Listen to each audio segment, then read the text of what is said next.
las municipalidades, que éstas iban a recurrir, ¿no es cierto?, o iban a concurrir al Tribunal Constitucional solicitando la inaplicabilidad del artículo 2 de la Ley 20.285. Felizmente hasta el momento ello no ha sucedido.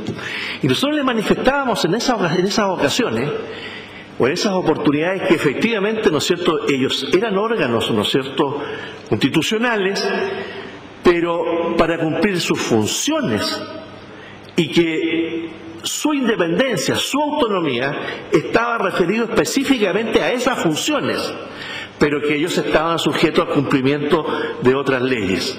Así como nosotros, ¿no es cierto?, el Consejo para la Transparencia tiene autonomía para cumplir sus funciones, nosotros en la parte presupuestaria, por ejemplo, que tenemos también autonomía para poder distribuir los recursos que el Estado nos entrega, pero tenemos el control, ¿no es cierto?, de la Contraloría General de la República para los efectos de determinar si efectivamente los dineros que nos ha entregado el Estado los estamos empleando en las funciones que nos otorga la ley.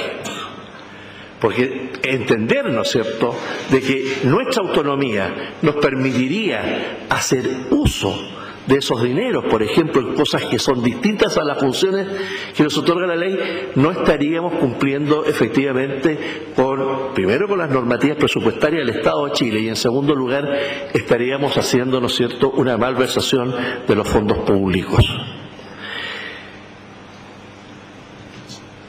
Hay otros órganos, los órganos constitucionales, ¿cierto?, que están expresamente establecidos en la Constitución política, que no están sujetos al control del Consejo para la Transparencia, en cuanto a, sobre todo, al tema de la transparencia pasiva o acceso a la información pública, y que sí ellos, por la propia disposición de la ley, están sujetos a dar cumplimiento al artículo 7 de la ley, que es, ¿no es cierto?, la transparencia activa.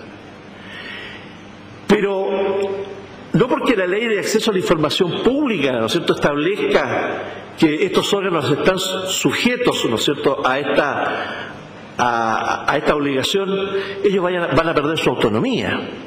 Ahora bien, nosotros, sería ideal, a lo mejor, como señalaba el Contralor, ¿no es cierto?, que el Consejo tuviera rango constitucional, ¿no es cierto?, pero la verdad es que en otros países, incluso otros países de América, como El Salvador, por ejemplo, el organismo encargado de la transparencia puede controlar a los órganos, a los otros poderes del Estado, no solo al Ejecutivo, ¿cierto?, a los servicios públicos, sino que además al Poder Judicial y al Poder Legislativo en cuanto al cumplimiento de las leyes de transparencia. Quizás, ¿no es cierto?, con el tiempo, el legislador le va a entregar al Consejo también esta facultad. Pero si se llegara a entregar esta facultad, ello en ningún caso va a quitarle la autonomía que tienen esos órganos constitucionales para el ejercicio de sus propias funciones, de sus propias competencias. Esto sucede, como se hablaba, en El Salvador. Yo quisiera, por último, señalar que esta autonomía que nos ha otorgado el legislador ha permitido, ¿no es cierto?, que nuestros fallos puedan realmente reflejar una situación que lo señalé en la mañana y que creo que es necesario hoy día reiterarlo en la tarde, que efectivamente estos fallos o resoluciones han permitido ir configurando una especie de jurisprudencia en la cual se ha ido reflejando quizás lo que los ciudadanos de este país pretenden que sea efectivamente la transparencia en Chile.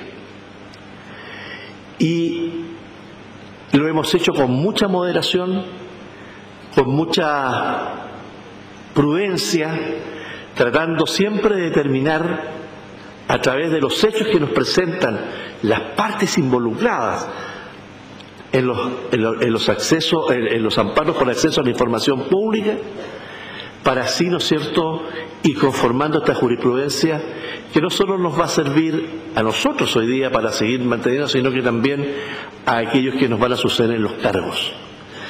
Por ello, yo creo que nosotros hemos estado pensando fundamentalmente que a través de estas resoluciones hemos podido ejercer esta autonomía para darle realmente una fortaleza importante a este derecho fundamental como lo es el del acceso a la información pública. Muchas gracias, Jorge.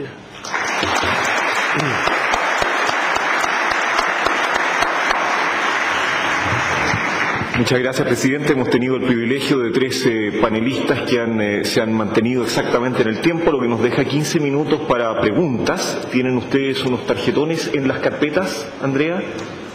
En las carpetas para hacer llegar preguntas, por favor, a la mesa para distribuirlas. Y mientras llegan hago algún relleno. Yo creo que junto con la concepción de autonomía que el presidente del Consejo nos invita a considerar, que es un punto muy importante, cómo entender la independencia de un órgano que a su vez pueda tener alguna forma de control, o qué otras formas hay de cumplir con las leyes si la entendemos de otra manera. Me parece a mí que en esta larga historia de la cual daba cuenta el ministro Navarro, se ha agregado un salto cualitativo que el Contralor nos hace ver hasta qué punto requiere un acomodo institucional distinto y que tiene necesariamente que producirse en un periodo relativamente largo. Y estamos recién en un proceso de pasar las leyes y tenemos una enorme atención sobre las nuevas leyes por venir y discutimos respecto de ellas.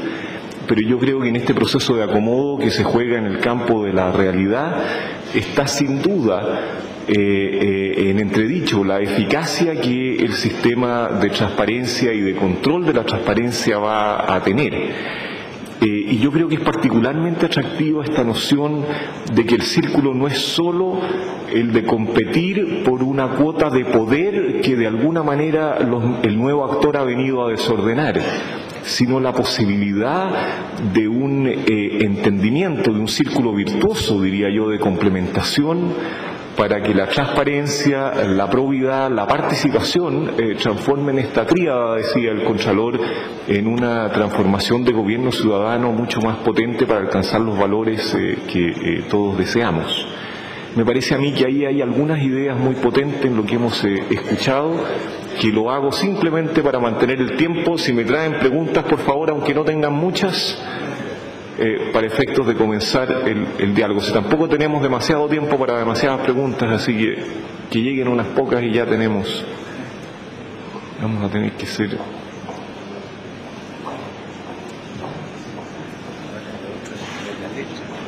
¿Ah? Si uno llega a entender la letra, dice el Contralor. Bueno, si no inventamos una pregunta aquí, Contralor, ¿cómo no vamos a hacer? ¿Está clara? Ah, esta es una letra clara.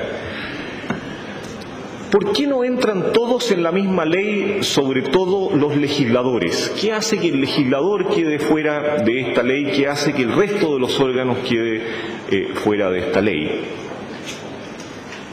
No tenemos un legislador presente que lo explique.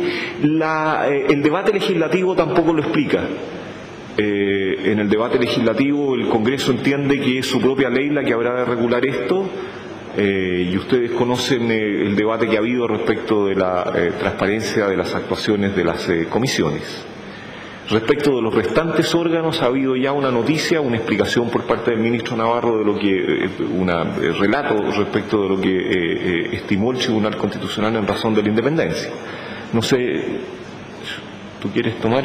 No, yo creo que está ahí suficientemente explicitado. Obviamente, yo creo que un punto que plantaba el presidente del Consejo de la Transparencia es relevante en cuanto a la naturaleza del órgano. Yo creo que efectivamente sería importante el rango constitucional que podría tener el Consejo. A mí me parece precisamente para conjugar algunos de estos temas y ver los ámbitos correctos de cada una de las autonomías.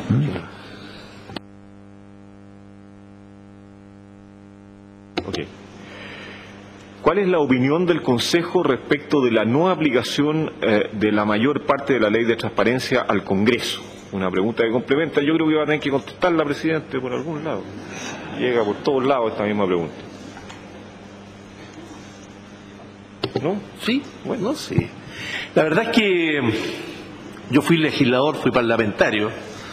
Sí, por lo tanto, yo creo que en el Congreso Nacional hay un problema, ¿no es cierto?, de entendimiento de parte de tanto de los 120 diputados como de los 38 senadores. Porque en verdad es muy difícil, ¿no es cierto?, poder aglutinar todas las fuerzas, tanto políticas como individuales, que se producen dentro del Poder Legislativo. Pero yo creo que, como lo decía el ministro Navarro, es un problema, ¿no es cierto?, del rango constitucional. Hay que recordar, ¿no es cierto?, que el Poder Legislativo es uno de los poderes clásicos del Estado. Hoy día, ¿no es cierto?, hay nuevos órganos que también son como poderes del Estado, pero son más nuevos. Pero básicamente, ¿no es cierto?, el Poder Legislativo es un órgano bastante autónomo, independiente, y siempre esa autonomía y esa independencia la han mantenido. Pero yo quisiera señalar, ¿no es cierto?, como un hecho que es, a mi juicio, relevante, es lo que ha hecho el Poder Judicial en Chile. Yo creo que es relevante lo que ha hecho el Poder Judicial, sobre todo, yo diría, en los últimos 4 o 5 años. ¿Cómo ha sido capaz de esa opacidad absoluta que existía desde ese tiempo a la fecha poder cambiar a cómo lo ha hecho? Yo les pido, ¿no es cierto?, que ustedes se metan, los abogados nos metemos permanentemente, ¿no es cierto?, pero que se metan a la página del Poder Judicial y uno ahí va a darse cuenta efectivamente, ¿no es cierto?, cómo ha cambiado este poder, que también es uno de los poderes tradicionales del Estado.